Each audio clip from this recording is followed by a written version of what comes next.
शेतकऱ्यांचा सातबारा कोरा करावा या प्रमुख मागणी घेऊन बच्चू कडू हे गेल्या 3 दिवसांपासून अमरावती ते यवतमाळ या पायदळ यात्रा सुरू झालेली आहे। बच्चू कडूंच्या पायदळ यात्रेत आपण पाहत असाल की मोठ्या संख्येने शेतकरी असो, गावातील नागरिक असो हे आणि मेंढपाळ असो यांची मोठ्या संख्येने गर्दी आपल्याला पाहायला मिळत आहे।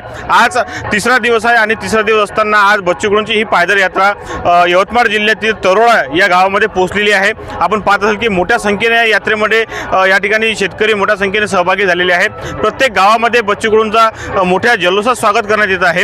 जोपर्यंत शेतकऱ्यांचा सातबारा कोरा होणार नाही तोपर्यंत ही आम्ही आमचं आंदोलन असंच सुरू राहण्याची ठाम भूमिका बच्चू कडू यांनी घेतलेली आहे। आपण पाहताल की तब्बल 50 ते 60 किलोमीटर आज म्हणजे 3 दिवसापासून बच्चू कडूंनी आपलं पायदळ चालून अंतर पार केलेलं आहे। बच्चू कडूंच्या पायाला फोडं सुद्धा आलेले आहेत। कार्यकर्त्यांनी बच्चू कडूंना गाडीमध्ये बसण्याची विनंती केली आहे, तरी मात्र बच्चू कडूंनी पायदळ चालण्यास ठाम निर्धार घेतलेला आहे। आपल्यासोबत बच्चू कडू आपण त्याच्याशी संवाद साधूया।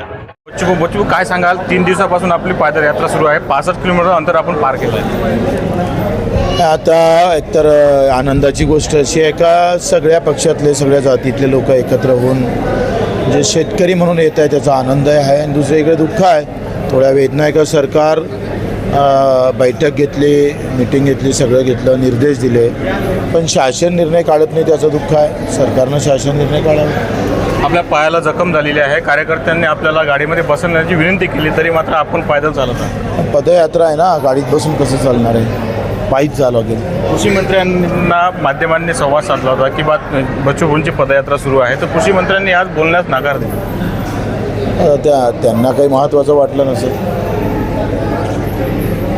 मुख्यमंत्र्यांचा काही फोन वगैरे आला नाही, आता काय आम्ही पदयात्रा काढतोय त्याच्यानं त्यांच्याकडून फार अपेक्षा असं नाही आहे।